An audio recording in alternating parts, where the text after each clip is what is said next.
जय सीताराम भाई बहनों। मेरी कथा ध्यान से सुना। भक्ति माता की कथा है, ध्यान से सुना आप लोगों ने।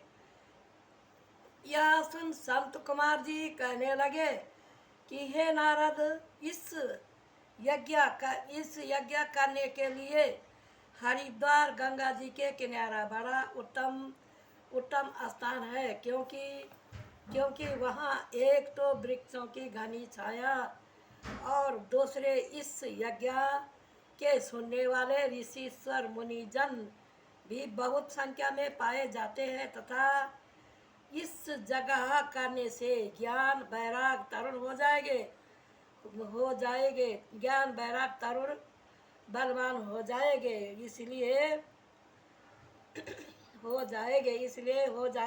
और भक्ति का भी कष्ट जाता रहेगा। यह सुन नारद जी बोले कि हे महाराज, आपके बिना यह यज्ञ नहीं हो सकता, इसलिए आपको भी अवश्य चलना चाहिए। यह सुनकर नारद जी सहित संत कुमार चारों ऋषि स्वर हरिद्वार गंगा जी के तट पर पहुंच गए और वहां आकर उन्होंने सब मुनीश्वरों को ढिंढोरा पिटा दिया कि यहाँ यज्ञ हो रहे हैं। जिस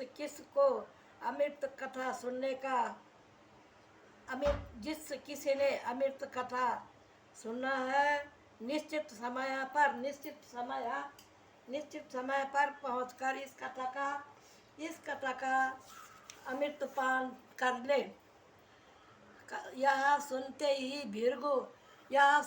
कथा सुनते ही भृगु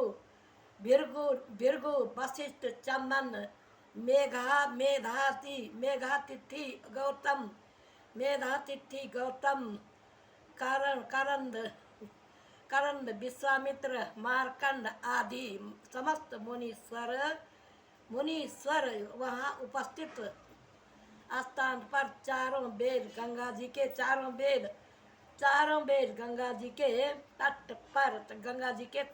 पर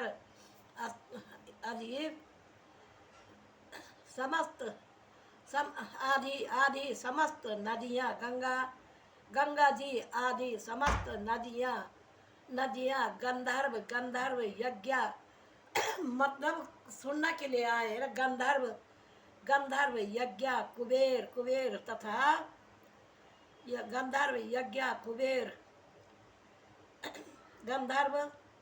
यज्ञ कुबेर नागादिक तथा सब दिग्पाल मनुष्य रूप धारण करके उस स्थान को उस कथा को सुनने के लिए एकत्रित इकट्ठा हो गए। तब नारद जी ने सबको आदर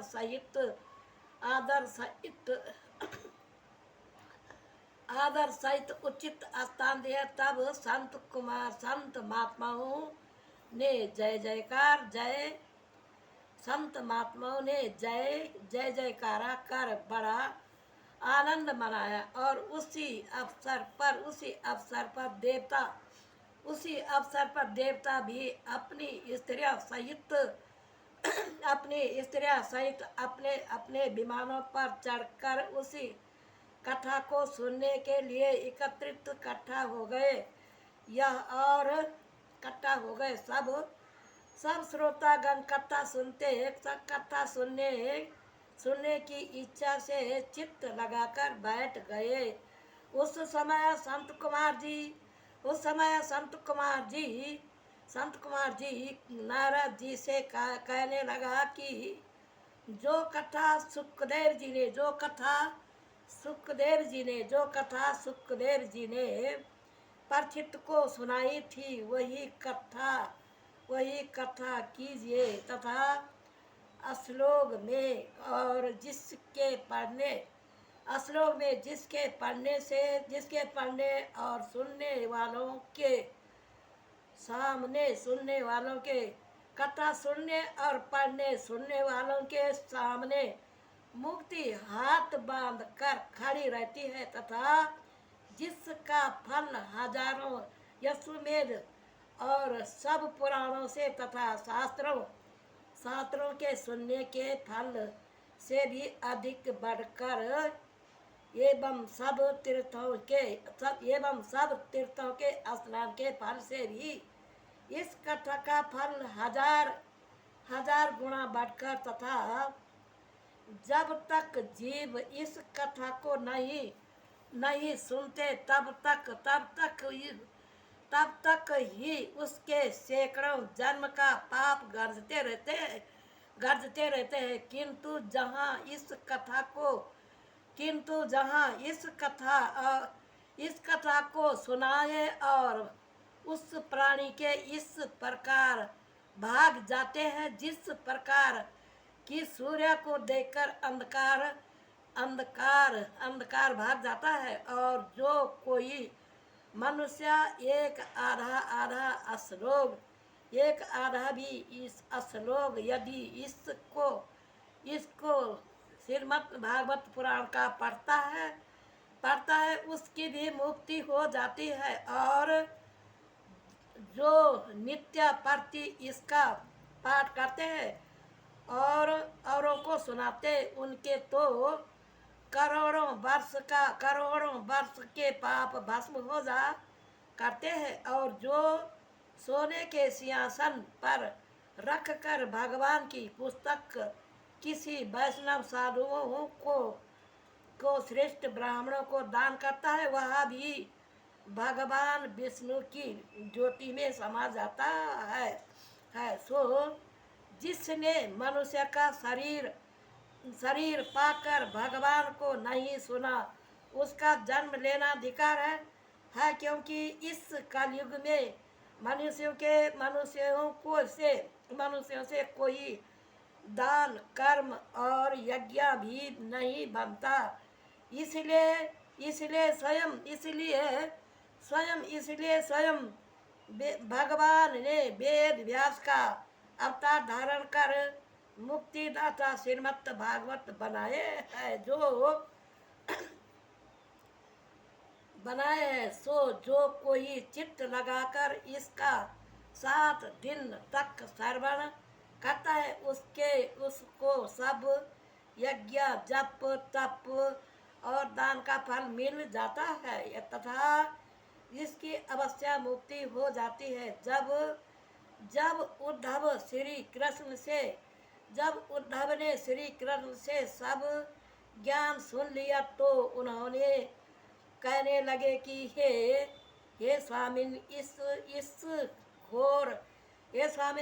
घोर कलयुग में संसारी मनुष्यों का तथा मेरा उद्धार किस प्रकार होगा। सो भगवान कहने लगे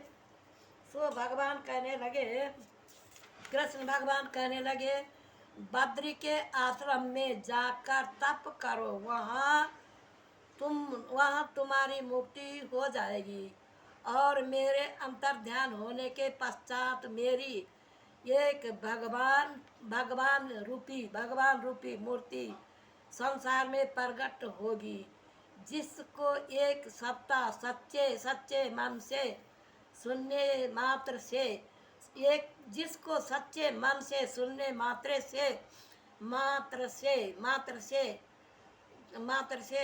संसारी लोगों का कष्ट छूटने के लिए उससे बढ़कर और कोई दूसरा साधारण उत्तम नहीं है।